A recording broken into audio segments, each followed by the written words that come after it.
check the news while brushing your teeth. Headlines scroll as you make coffee. A voice murmurs in the background all day. Wars, markets, disasters, breaking updates that never truly break, only continue.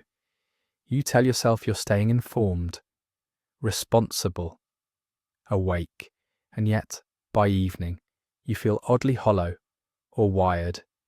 Your body alert, your mind restless, your sense of meaning thinner than it was before. This video isn't about shaming curiosity or intelligence. It's about something quieter and deeper. Why the news can become emotionally addictive, what it does to the nervous system, and why so many thoughtful people feel worse the more they consume. Stay with me to the end, and you may recognize yourself and learn how to feel steadier, clearer, and more whole again. People who are addicted to the news rarely look like addicts in the traditional sense. They are often educated, conscientious, empathetic. They care about the world. They want to understand what's happening beyond their immediate lives. The addiction hides behind good intentions. One common scenario is constant checking. A phone unlock becomes almost reflexive, not out of boredom, but tension. A feeling that something might have happened, that being unaware is unsafe. Another is background exposure. News channels playing while cooking, working, or resting. The volume is low, but the emotional signal is constant. The nervous system never fully powers down. There's also doom scrolling with purpose, not mindless scrolling, but scrolling framed as being prepared, staying informed, or bearing witness. The person isn't enjoying the content, they feel compelled by it, and when they stop, they often feel uneasy, as though they've abandoned a responsibility. Psychologically, this pattern is driven by a few powerful mechanisms. Let's break them down into 3. First, there is the brain's threat detection system. Human attention evolved to scan for danger, not balance. News headlines are designed to activate this ancient circuitry. Conflict, loss, uncertainty, urgency. Each alert or breaking story triggers the amygdala, sending a subtle signal that something is wrong and requires monitoring. Even when the threat is distant or abstract, the nervous system reacts as if it's immediate. Over time, the brain associates constant checking with safety, and silence begins to feel irresponsible or even unsafe. Second, there is intermittent emotional reward. Most news leaves us unsettled, but occasionally there is relief, a resolution, a sense of clarity, a moment of hope. This unpredictability keeps the mind engaged. It's the same psychological loop used in slot machines and social media feeds. Not knowing what comes next makes the brain stay. The listener isn't seeking fear, but closure, and the news rarely offers it for long. Third, there is identity and moral reinforcement. For many people, staying informed becomes part of who they are. Awareness equals care. Turning away feels like indifference or betrayal. The habit is strengthened by an internal narrative. If I'm watching, I'm responsible. If I'm not, I'm complicit. This transforms information into obligation and makes stepping back emotionally difficult, even when the cost to mental well-being is high.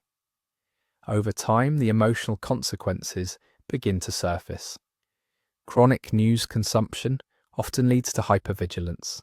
Even during calm moments, the body remains tense, sleep becomes lighter, rest feels undeserved or interrupted. There may be a persistent sense of waiting for the next headline, the next collapse, the next shoe to drop.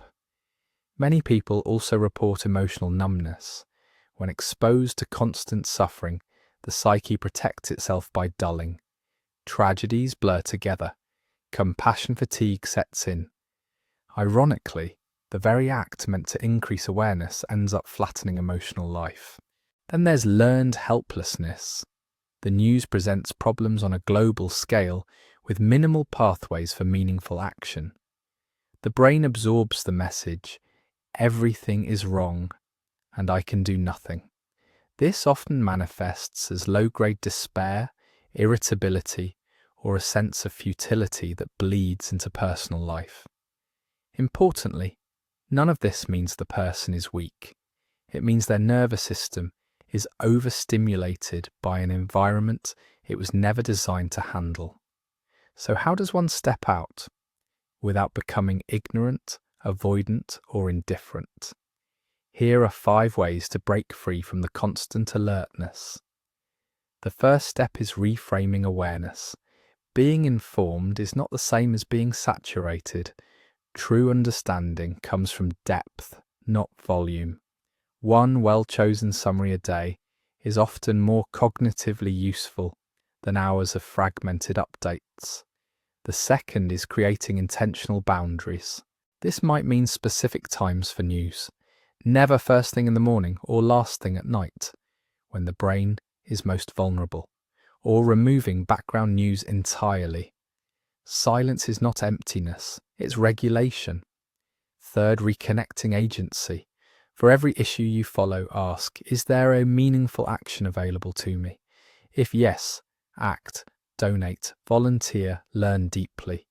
If no, acknowledge that your constant attention is not helping. Attention without agency drains the psyche.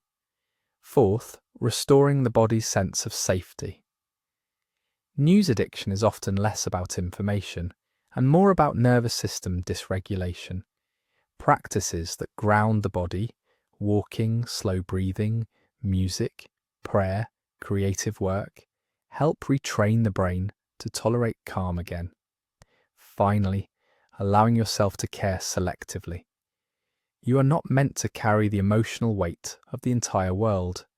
Compassion works best when it is rooted, not scattered. Turning down the noise does not mean turning away from humanity. It means preserving the capacity to love it. When people loosen their grip on the news, they often report something surprising. Not ignorance, but clarity. Not apathy, but steadiness. The mind becomes quieter. The heart becomes more available. And the world, while still complex and painful, feels less overwhelming and more human again. The news will always tell you what is loud, urgent, and alarming, but it rarely tells you what is healing, enduring, or quietly meaningful. As we close, I invite you to reflect and to share. What piece of news are you longing for? Human compassion? An uplifting story? Leave a comment, even if you're the first. Someone else may read them and feel less alone. This is a shared digital space, not for panic, but for comfort, reflection, and quiet knowing.